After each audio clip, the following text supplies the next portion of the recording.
Hello friends, ओम श्री गणेशाय नमः। ओम नमः शिवाय। आप सभी का स्वागत है आपके अपने यूट्यूब चैनल पर। फ्रेंड्स, आज हम आपको इस वीडियो में बताने जा रहे हैं साल 2024 की पौष मास की मासिक शिवरात्रि का शुभ मुहूर्त, पूजा विधि, निशिता काल पूजन का समय, व्रत कथा, महत्व और उपायों के बारे में। फ्रेंड्स, वीडियो शुरू करने से पहले आपसे रिक्वेस्ट है, अगर आप हमारे चैनल पर नए हैं और आपने अभी तक चैनल को सब्सक्राइब नहीं किया है तो प्लीज़ सब्सक्राइब कीजिएगा चैनल को।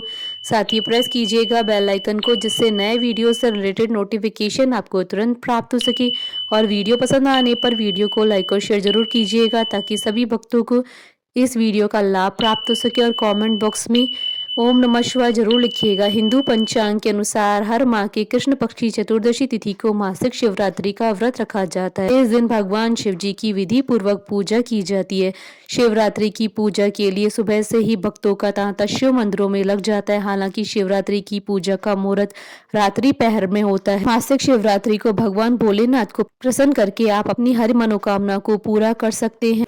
फ्रेंड्स, अब आइए जानते हैं पौष मास की मासिक शिवरात्रि के शुभ मुहूर्त के बारे में। हिंदू पंचांग के अनुसार साल 2024 में पौष मास की मासिक शिवरात्रि का व्रत 29 दिसंबर 2024 रविवार के दिन है। पौष कृष्ण चतुर्दशी तिथि प्रारंभ होगी 29 दिसंबर 2024 को सुबह 3:32 पर और पौष कृष्ण चतुर्दशी तिथि का समापन होगा 30 दिसंबर 2024 को सुबह 4:01 पर। निशिता काल पूजन का समय रहेगा रात्रि 11:56 से रात्रि 12:51 तक। कुल अवधि 55 है। इस दिन सर्वा सिद्धि योग का शुभ संयोग भी बन रहा है। फ्रेंड्स, अब आप हमारे चैनल पर ज्वाइन बटन को दबाकर हमारे चैनल के मेंबर भी बन सकते हैं। हम हमारे चैनल के मेंबर्स की कमेंट्स को टॉप प्रायोरिटी पे रखकर उनका रिप्लाई करते हैं। फ्रेंड्स, अब आइए जानते हैं मासिक शिवरात्रि की पूजन विधि के बारे में। इस दिन सुबह उठकर स्नान करने के बाद भगवान शिव जी की पूजा और व्रत का संकल्प ले भोलेनाथ के आगे दीपक जलाएं।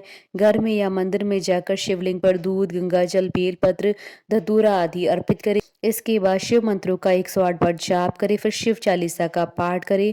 अंत में मासिक शिवरात्रि की व्रत कथा पढ़ें अथवा सुने और भगवान शिव जी की आरती करें। फ्रेंड्स, अब आइए जानते हैं मासिक शिवरात्रि के दिन किए जाने वाले उपायों के बारे में। मासिक शिवरात्रि के दिन विशेष उपायों को करने से आपकी सभी परेशानियां दूर हो जाती हैं। शिवरात्रि के दिन भगवान शिव और माता पार्वती की विधि विधान से पूजा अर्चना करें।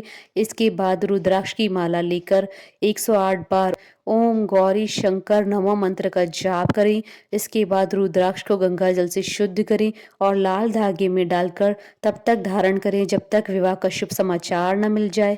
मासिक शिवरात्रि के दिन घर में भगवान शिव और माता पार्वती की तस्वीर लाएं और पूजा अर्चना करें।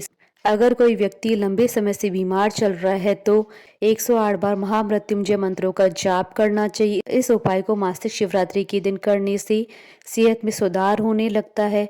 मासिक शिवरात्रि के दिन भगवान शिव जी को सफ़ेद चीज़ें अर्पित करनी चाहिए। मान्यता है कि इन चीज़ों को अर्पित करने से धन लाभ के अवसर मिलते हैं। अगर आपके विवाह में किसी भी तरह की कोई परेशानी है तो शिवलिंग के सामने बैठकर ओम श्रीम वर प्रदाय श्रीम नमः मंत्रों का जाप करें।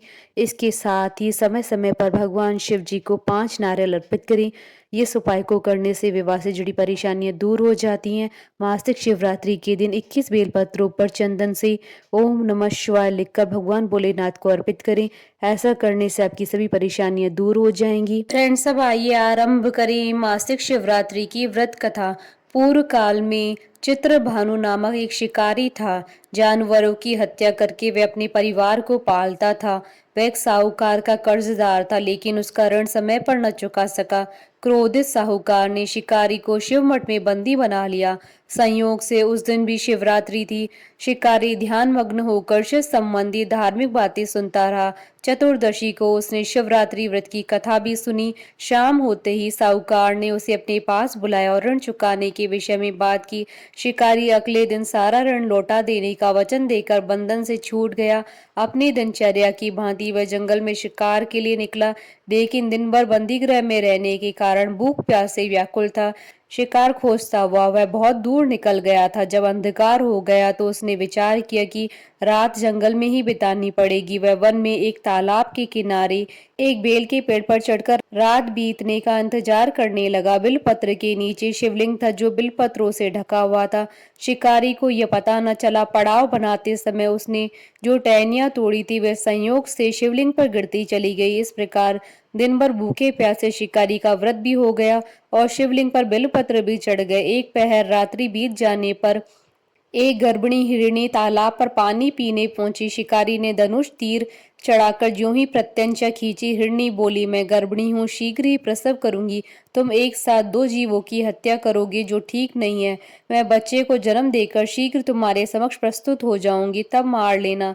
शिकारी ने प्रत्यंचा ढीली कर दी और हिरणी जंगली झाड़ियों में लुप्त हो गई। प्रत्यंचा चढ़ाने तथा ढीली करते वक्त कुछ बिलपत्र अनायास ही टूटकर शिवलिंग पर गिर गए। इस प्रकार उससे अनजाने में ही प्रथम पैर का पूजन भी संपन्न हो गया। कुछ देर बाद जब एक और हिरणी उधर से निकली, शिकारी की प्रसन्नता का ठिकाना न रहा। समीप आने पर उसने धनुष पर बाण चढ़ाया। तब उसे देख हिरणी ने विनम्रता पूर्वक निवेदन किया, हे शिकारी, मैं थोड़ी देर पहले ऋतु से निवृत्त हुई हूँ, कामातुर विहरणी हूँ, अपने प्रिय की खोज में भटक रही हूँ। मैं अपने पति से मिलकर शीघ्र ही तुम्हारे पास आ जाऊंगी। शिकारी ने उसे भी जाने दिया। 2 बार शिकार खोकर उसका माथा ठनका। वह चिंता में पड़ गया। रात्रि का आखिरी पहर भी बीत रहा था। इस बार भी धनुष से लगकर कुछ बेलपत्र शिवलिंग पर जा गिरे तथा दूसरे पैर की पूजा भी संपन्न हो गई। तभी एक अन्य हिरणी अपने बच्चों के साथ उधर से निकली। शिकारी के लिए यह स्वर्णिम अवसर था। उसने धनुष पर तीर चढ़ाने में देर न लगाई। वह तीर छोड़ने ही वाला था कि हिरणी बोली, हे शिकारी, मैं इन बच्चों को इनके पिता के हवाले करके लौट आऊंगी। इस समय मुझे मत मारो। शिकारी हंसा और बोला, सामने आए शिकार को छोड़ दूं? मैं ऐसा मूर्ख नहीं हूं। इससे पहले मैं 2 बार अपना शिकार खो चुका हूं। मेरे बच्चे भूख प्यास से व्यग्र हो रहे हैं। उत्तर में हिरणी ने फिर कहा, जैसे तुम्हें अपने बच्चों की ममता सता रही है, ठीक वैसे मुझे भी है। हे शिकारी, मेरा विश्वास करो, मैं इन्हें इनके पिता के पास छोड़कर तुरंत लौटने की प्रतिज्ञा करती हूँ। हिरणी का दुख भरा स्वर सुनकर शिकारी को उस पर दया आ गई। उसने उस मृगी को भी जाने दिया। शिकार के अभाव में तथा भूख प्यास से व्याकुल शिकारी अनजाने में ही बेलपत्र के वृक्ष पर बैठा बेलपत्र तोड़ तोड़कर नीचे फेंकता जा रहा था। पांव फटने को हो गई और एक एक हष्ट पुष्ट मृग उसी रास्ते पर आ गया। शिकारी ने सोच लिया कि इसका ही शिकार वह अवश्य करेगा। शिकारी की 3 प्रत्यंचा देख मृग विनीत स्वर में बोला, हे शिकारी, यदि तुमने मुझसे पूर्व आने वाली 3 मृगियों तथा छोटे छोटे बच्चों को मार डाला है तो मुझे भी मारने में विलंब न करो, ताकि मुझे उनके वियोग में एक क्षण भी दुख न सहना पड़े। मैं उन हिरनियों का पति हूँ। यदि तुमने उन्हें जीवन दान दिया है तो मुझे भी कुछ क्षण का जीवन देने की कृपा करो। मैं उनसे मिलकर तुम्हारे समक्ष उपस्थित हो जाऊंगा। मृग की बात सुनते ही शिकारी के सामने पूरी रात का घटनाक्रम घूम गया। उसने सारी कथा मृग को सुना दी। तब मृग ने कहा, मेरी तीनों पत्नियां जिस प्रकार प्रतिज्ञाबद्ध होकर गई हैं, मेरी मृत्यु से अपने धर्म का पालन नहीं कर पाएंगी। अतः जैसे तुमने उन्हें विश्वास पात्र मानकर छोड़ा, वैसे ही मुझे भी जाने दो। मैं उन सबके साथ तुम्हारे सामने शीघ्र उपस्थित होता हूँ। शिकारी ने उसे जाने दिया। इस प्रकार सुबह हो गई। उपवास, रात्रि जागरण तथा शिवलिंग पर बेलपत्र चढ़ाने से अनजाने में ही शिवरात्रि की पूजा पूर्ण हो गई। पर अनजाने में ही की हुई पूजन का परिणाम उसे तत्काल मिला। शिकारी का हिंसक हृदय निर्मल हो गया। उसमें भगवत शक्ति का वास हो गया। थोड़ी देर बाद वह मृग सपरिवार शिकारी के समक्ष उपस्थित हो गया ताकि वह उनका शिकार कर सके, किंतु जंगली पशुओं की ऐसी सत्यता और सात्विकता और सामूहिक प्रेम भावना देखकर शिकारी को बड़ी ग्लानि हुई। उसने मृग परिवार को जीवन दान दे दिया। अनजाने में शिवरात्रि व्रत का पालन करने पर भी शिकारी को मोक्ष की प्राप्ति हुई। जब मृत्यु काल में यमदूत उसके जीव को लेने आए तो शिवगणों ने उन्हें वापस भेज दिया और शिकारी को शिवलोक ले गए। शिवजी की कृपा से ही अपने इस जन्म में राजा चित्रभानु अपने पिछले जन्म को याद रख पाए तथा मासिक शिवरात्रि के महत्व को जानकर अगले जन्म में भी पालन कर पाए। बोलिए भगवान शंकर की जय। हमारे साथ इस वीडियो में अंत तक बने रहने के लिए आपका धन्यवाद। ओम श्री गणेशाय नमः। ओम नमः शिवाय।